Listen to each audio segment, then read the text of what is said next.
Right. அடுத்தது பார்ப்போம். திண்ம பதார்த்தங்களின் விரிவு. ஓர் உலோகக்கோலை வெப்பமாக்கும் போது அதன் நீளத்தில் ஏற்படும் விரிவை காண்பதற்கு செயற்பாடு 2.6 ஈடுபடும். ரைட். இப்போ என்ன சொல்லலாம்னு சொன்னா திண்ம பதார்த்தங்களை நான் பார்த்தோம். திண்மம், திரவம், வாயு மூன்றுமே விரிவு அடையும்னு பார்த்தோம்.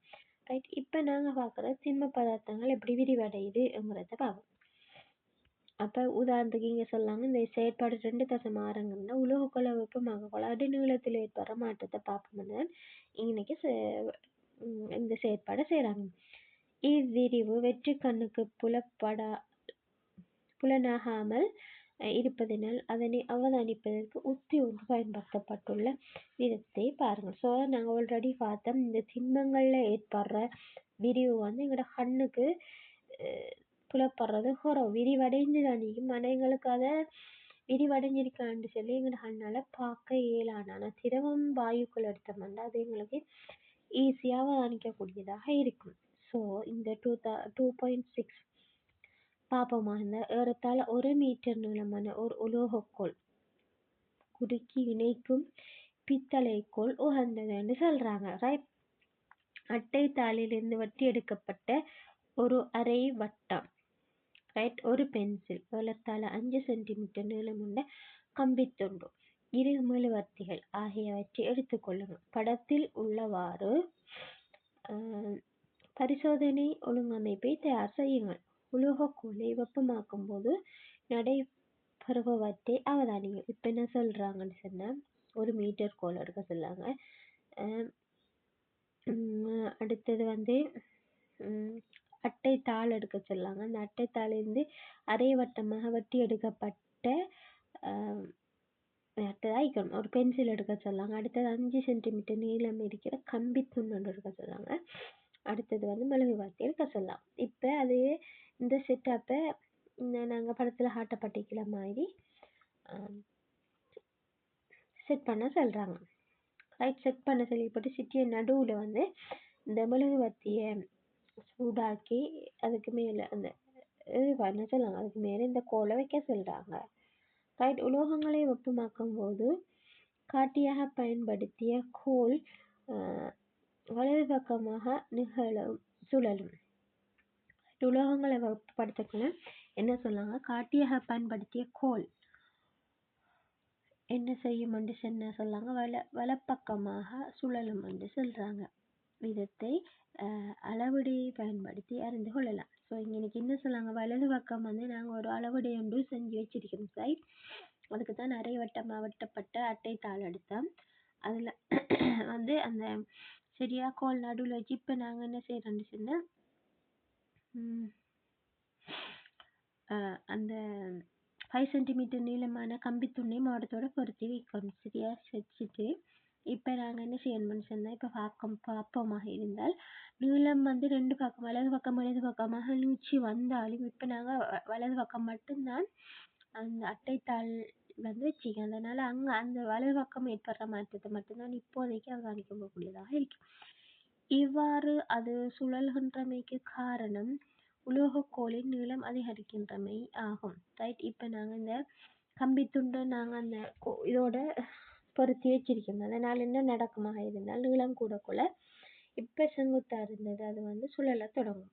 ரைட். அப்போ அதுலேருந்து விளங்கி கொள்ளையிலும் அந்த கோலில் 1 மீட்டர் கோலில் வந்து ஏற்படுற மாற்றம் தான் அந்த கம்பித்துண்டு சுழலத்துக்கு காரணமாக இருந்திருக்குங்கிற முடிவுக்கு வரையிலும். ஸோ நீங்கள் பயன்படுத்திய உலோகக்கோலை ஒத்த வேறு கோளுடனான கோள்களின் நீளத்தில் ஏற்படும் விரிவை இவ்வாறே அறிந்து கொள்ளலாம். அதே நேரம் அவங்க சொல்றாங்க இப்போ நாங்கள் பயன்படுத்தின வேறு உலோகங்களையும் நாங்கள் பயன்படுத்தி இவ்வாறு விரிவை அவதானிக்கலும் என்று சொல்றாங்க. பல்வேறு உலோகங்களின் நீளங்களில் ஏற்படும் விரிவின் வேறுபாட்டினை பயன்படுத்தி பயனுறுதி வாய்ந்த உத்தியாகி ஈருலோக கீற்றை தயார் செய்து கொள்ளலாம். ஸோ இந்த ஈருலோக கீட்டைங்கிறது வந்து 2 வகையான உலோகங்கள் பயன்படுத்தும். ஸோ இன்னைக்கு என்ன நடக்குது, இப்போ 2டையும் வெப்பப்படுத்தும் போது ஒரு பாகை Cl 2டையும் வெப்பப்படுத்தும் போது இப்போ உதாரணத்துக்கு ஈருலோக கீட்டை பயன்படுத்துறதுக்கு நாங்கள் பித்தளையும் அலுமினியமும் பயன்படுத்தணும். பித்தளை அலுமினியத்தையும் ஒரு பாகை சி வெப்பமாக்கும் போது ஒரு பாகை சி வெப்பநிலை ஏற்படும்போது ரெண்டும் விரிவடைகிற விகிதம் வந்து வேறுபடும். ரைட், என்ன அடர்த்தி வேறுதானே, அதனால அதோட நீளத்தில் ஏற்படுற மாற்றம் வந்து வித்தியாசப்படும். ரைட்டா? ஸோ இது ரெண்டையும் கருத்தில் கொண்டு நாங்கள் அதுக்கேற்ற மாதிரி தான் நாங்கள் அதை தயாரிக்கணும். ரைட், இது சம நீளமுள்ள வெவ்வேறு உலோகங்களாலான இருகீட்டுகளை ஒன்றாக வைத்து கரைந்து செய்யப்படும். ரைட், இது வந்து என்ன சொல்லாங்க, சமனான நீளமான உலோகங்கள் கீட்டுத்தான், அதாவது அலுமினியம் பித்தளை ரெண்டையும் பயன்படுத்தி தான் இது செய்கிறாங்கன்னு சொல்லுவாங்க. ஆய்வூடத்திலிருந்து ஈருலோக கீட்டு அலுமினியம் பித்தளை என்னும் இரு உலோக கீட்டுக்களை ஒருமிக்க இணைப்பதன் மூலம் செய்யப்பட்டுள்ளது. ஸோ இங்கே என்ன சொல்லாங்கண்டா, அலுமினியத்தையும் பித்தளை துண்டையும் சமனான அளவு ஒட்டி அதிலிருந்து தான் இது செய்யப்படுதுன்னு சொல்லாங்க. இதில் மரக்கைப்பிடி பொருத்தப்பட்டிருக்கு. ஸோ அதில் என்னென்ன வேண்டாம், மரக்கைப்பிடி வந்து செஞ்சுப்பாங்க எங்களோட நாங்கள் பாதிக்கிறதுக்கு, அதை ஹேண்டில் பண்ணுறதுக்கு. ரைட், ஈருலோக கீற்றிலிருந்து பெறத்தக்க ஒரு பயனை இனம் காண்பதற்கு செயற்பாடு 2 ஈடுபடும். ஸோ ஈருலோக கீற்றில் என்ன பயனுங்கிறத இந்த செயற்பாடின் மூலம் அவங்க சொல்லாங்க. மேற்குறிப்பிட்ட ஒழுங்கமைப்பை தயார் செய்து மின்குமிழை ஒளிரச் செய்வதற்காக இரும்பு ஆணியை ஈருலோக கீற்றின் தொடுகையுற்றச் செய்யுங்கள். ஸோ இங்கே என்ன செய்கிறாங்கன்னு சொல்லி இந்த செட்டப்பை செய்ய சொல்கிறாங்க. ரைட், ஒரு பக்கம் ஒரு தாங்கியில் வந்து அலுமினியம் பித்தளை கம்பி சேர்த்து ஈருலோக கீட்டை வைக்க சொல்லி கட்ட சொல்கிறாங்க. அடுத்த தாங்கியில் வந்து இரும்பாணியை வச்சு அது வந்து தொடுகை உறாதவாறு வைக்கணும். சரியா? வச்சுட்டு அதில் என்ன செய்யணுமாக இருந்தால் நாங்கள் இப்போ இரும்பாணியோட ஒரு வயரை கனெக்ட் பண்ணி அதை வந்து மின்கலத்தோட கனெக்ட் பண்ணுங்க. அதே நேரம் அடுத்த பக்கம் மின்குமிழையோட இணைஞ்சவாடு பித்தளை கம்பியோட நாங்கள் தொடுக்கணும். ரைட், இப்போ பார்த்தமாக இருந்தால் எரியும் மெழுகுவர்த்தியை கொண்டு ஈருலோக கீட்டை வெப்பமாக்கி நடைபெறுவதை அவன் இப்போ என்ன சொல்லாங்கன்னு சொன்னால், இந்த ஆணிக்கு கீழே இருக்கிற இடத்த வந்து ஹீட் ஆக்க சொல்லலாம். ஹீட் ஆகக்குள்ள என்ன நடக்கும்னா, இந்த பித்தளை விரிவடையும், அலுமினியமும் விரிவடையும் போது என்ன நடக்குங்கிறத அவதானிக்க சொல்லாங்க. மெழுகுவர்த்தி அகற்றி ஈருலோக கீட்டை குளிர்ச்சி அடைய விட்டு நடைபெறும் அவதானிக்கத்தை பார்க்கணும். இப்போ என்ன சொல்லாங்கண்டா, இவடத்த மெழுகுவர்த்தியை ஏற்றி வச்சு கொஞ்சம் அவதானிக்க சொல்லாங்க. அதுக்கப்புறம் என்ன சொல்லாங்க, மெழுகுவர்த்தியை அகற்றிட்டு என்ன நடக்குதுன்னு பார்க்க சொல்லலாம். அப்போ இங்கே 2 விஷயம் நடக்கும். மெழுகுவர்த்தி எரிஞ்சு கொண்டிருக்கக்குள்ள ஒரு மாற்றமும், மெழுகுவர்த்தி ஆற்றினது அப்புறம் இன்னொரு மாற்றமும் வரும்னு சொல்லி உங்களுக்கு கன்ஃபார்ம் ஆதா? ஓகே. இப்போ என்ன சொல்கிறாங்கன்னா, ஈருலோக கீற்று வெப்பமாக்கப்படும் போது கீழ் நோக்கி வளைவதனையும் மின்குமிழ் அணைவதனையும் அவதானிக்கலாம். ரைட், ஃபர்ஸ்ட்டாக இந்த மெழுகு வந்து செட்டப்பை தயாரித்ததுக்கு பிறகு மெழுகுவர்த்தி எரிக்கிறதுக்கு முதல் என்ன நடக்கும்னு சொன்னால் மின்குமிழ் எரியும். ரைட், அந்த வகையெல்லாம் செட் பண்ணி வச்சுக்கிறாங்க. இப்போ என்ன நடக்கும்னு சொன்னால், நாங்கள் ஹீட் பண்ணக்கோல வெப்பப்படுத்தக்கோல என்ன செய்யுமாக இருந்தால் அலுமினியம் பித்தளை கம்பி என்ன செய்யும்னா வளைய தொடங்கும். ரைட், இங்கே நாங்கள் இந்த ஈருலோக கீற்றை வந்து நாங்கள் அலுமினிய பித்தளை கம்பி கீழேவாகவும் அலுமினிய கம்பி மேலே இருக்கிறவாறு தான் இங்கே செஞ்சிருக்கிறோம். அங்கே என்ன நடக்குதுன்னு சொன்னால், வெப்பப்படுத்தக்குள்ள இந்த 2 பேர் அடர்த்தியும் வித்தியாசம், பித்தளோட அடர்த்தியும் வித்தியாசம், அலுமினியத்தோட அடர்த்தியும் வித்தியாசம். ஸோ இதனால் என்ன வெப்பப்படுத்தக்குள்ள அது நீளத்தொடங்கக்குள்ள என்ன செய்யும்னா ஒரு சின்ன ஒரு வளைவை தரும். அதனால் என்ன செய்யும்னு சொன்னால், இந்த இரும்பு கம்பி வந்து இந்த அலுமினிய இதோட கீட்டோட வந்து தொடுகையே நிறுத்திடும். விரிவடைன்னு அது வளைஞ்சிச்சுன்னு சொன்னால் 2 இரும்பாணிக்கும் அலுமினியத்துக்கும் இடையில ஒரு கேப் பண்ணிக்கும். அதனால மின்குமிழ் வந்து சுற்று பூர்த்தியாக இந்த மின் சுற்று எடுத்த மாதிரி அது பூர்த்தியாக மாட்டுது. அப்போ லைட் பற்ற மாட்டுது, லைட் பல்ப் எரிய மாட்டுது. இதற்கு காரணம் ஈருலோக கீற்றில் உள்ள அலுமினியம் பித்தளையிலும் பார்க்க கூடுதலாக விரிவடைவது ஆகும். ஏன் கீழ் நோக்கி வளையுதுன்னு சொன்னால், பித்தளையோட ஒப்பிடக்குள்ள அலுமினியம் வந்து வெப்பத்துக்கு விரிவடைகிறது கூடியா இருக்கு. அதனால கீழ் நோக்கி வளையும். ஏண்டா பித்தளையும் இருக்கும், அலுமினியமும் இருக்கும். பித்தளை கொஞ்சம் அதாவது விரிவடைகிறதால் அது கொஞ்சம் தான் விரிவடையும். ஆனால் அலுமினியம் வந்து கூட விரிவடைகிறதால அது டக்குனே வளைய தொடங்கிடும். ரைட். இங்கு ஈருலோக கீட்டு மின் சுற்றில் ஆளியை பயன்படுத்தப்படுது. ஸோ இது வந்து என் மெயின் என்ன நடக்குதுன்னு சொன்னால் ஆளியாக நாங்கள் யூஸ் பண்ணலாம், சுவிட்சாக யூஸ் பண்ணிடலாம். ரைட். சிந்தியுங்கள். பித்தளை இரும்பிலும் பார்க்க கூடுதலாக விரிவடைகிறது.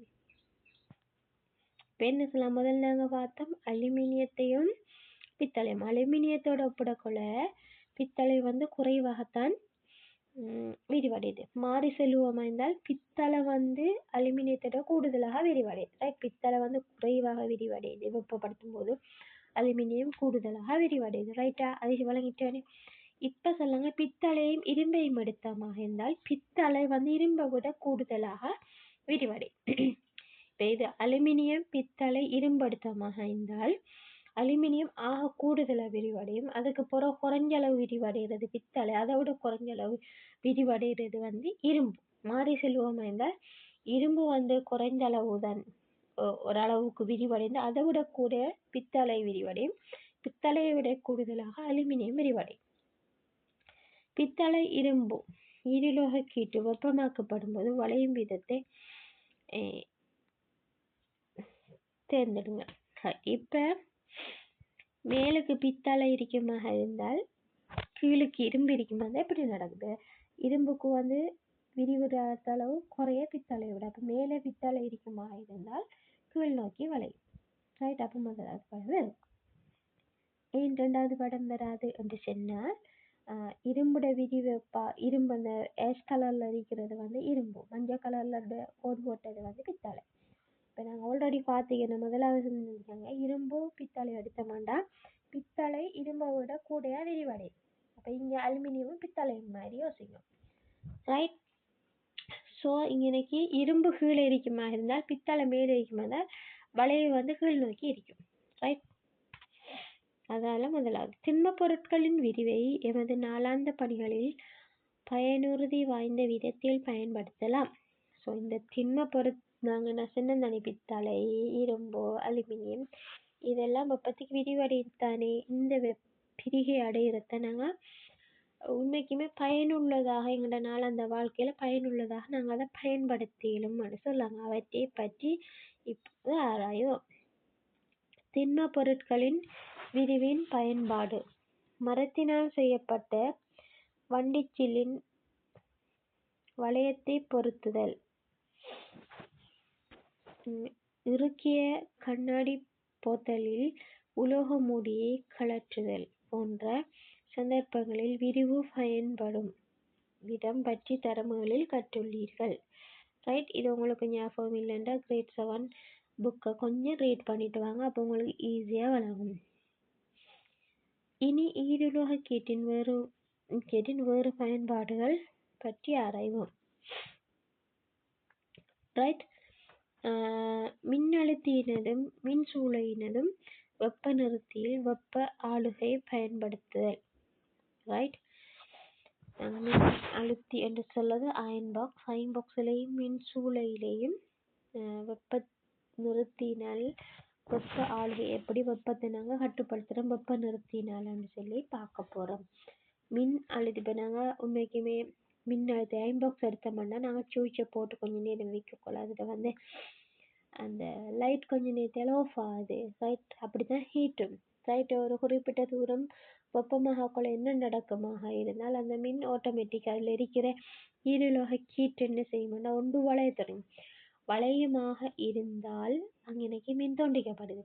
மீண்டும் அது குளிர்ச்சி அடையக்கூட ஒரு குறிப்பிட்ட அளவு வெப்பத்தை இழுக்கும் போது அது மீண்டும் வளைவு பழைய நிலைக்கு வந்துடும்.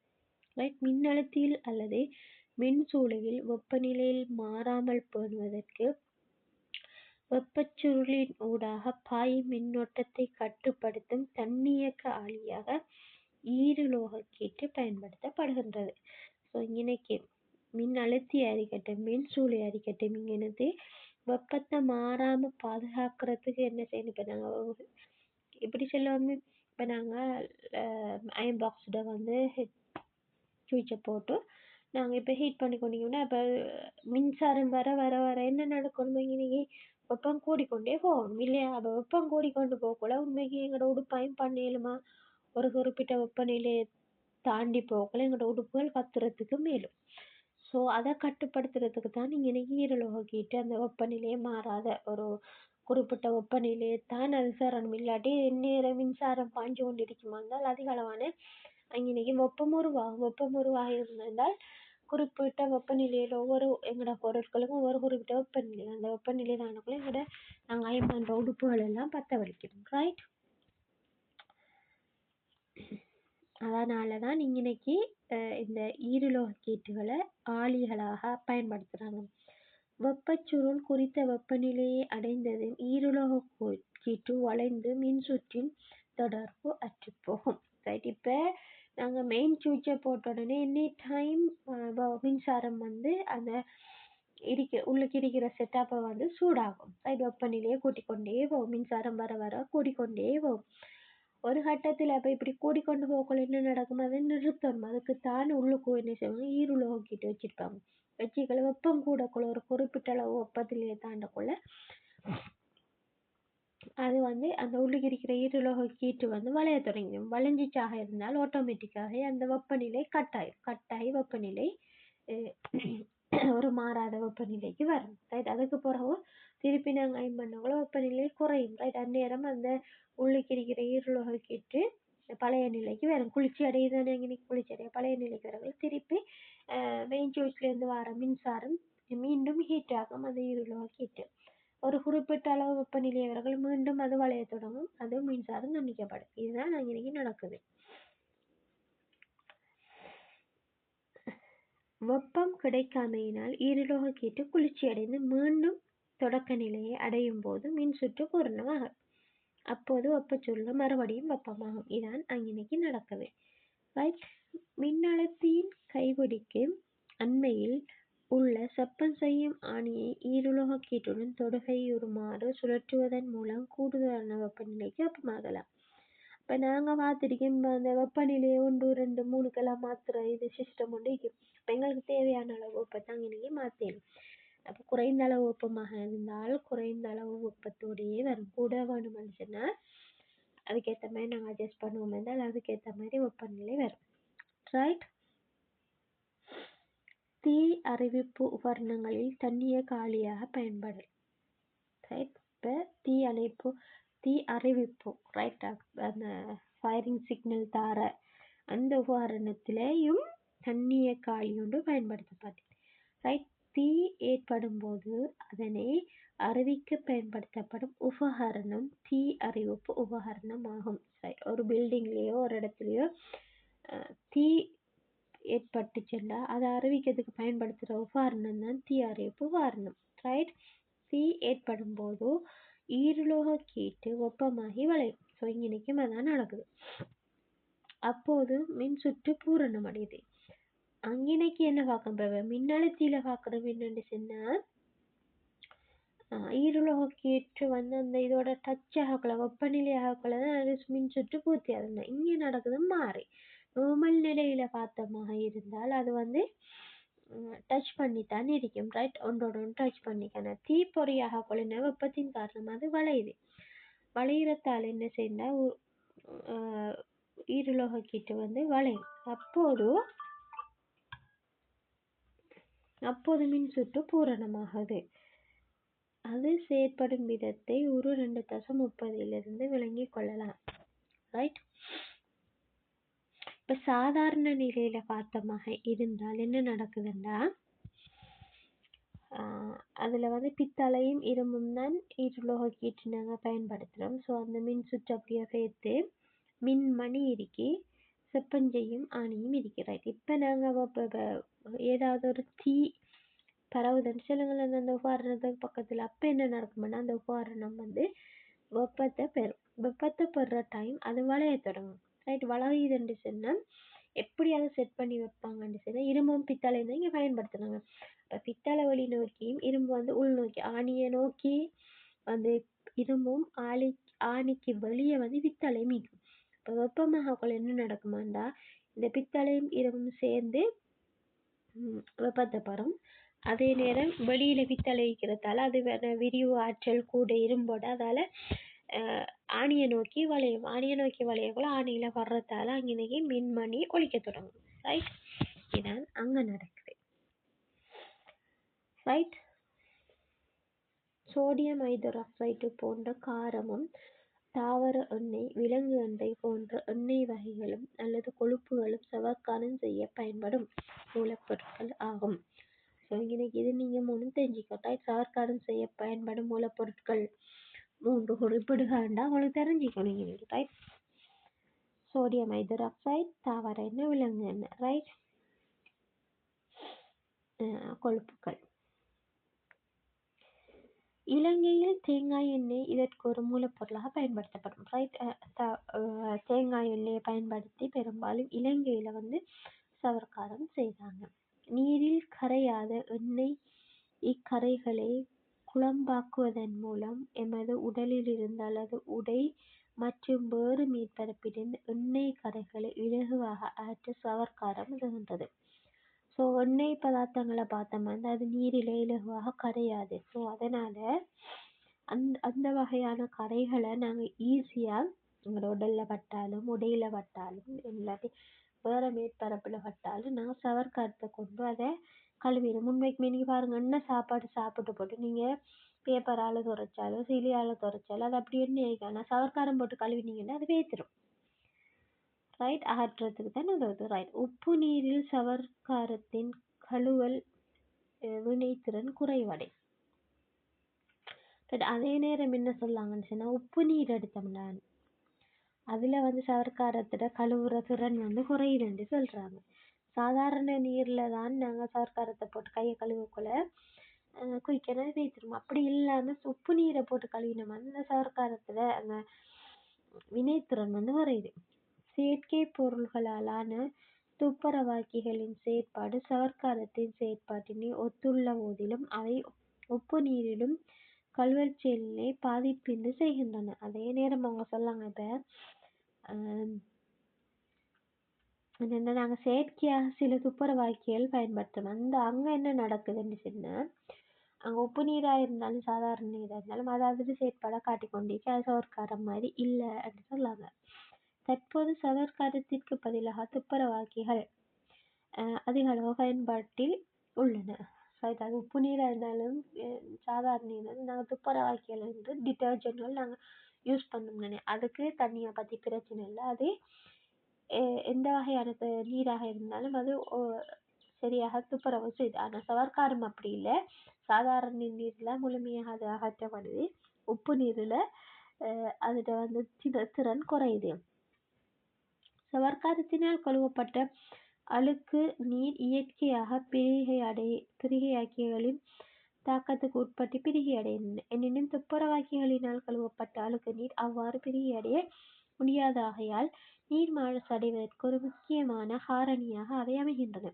ஆனால் இன்னொரு பெனிஃபிட் என்ன சொல்லாங்கன்னா, சவர்க்காரத்தின் மூலம் நாங்கள் கழுவி வார கழிவை இயற்கையாகவே எங்களோட சூழல காணப்படுற நுண்ணங்கியல் பயன்படுத்தி அது ஈஸியாக பிரியடையும்.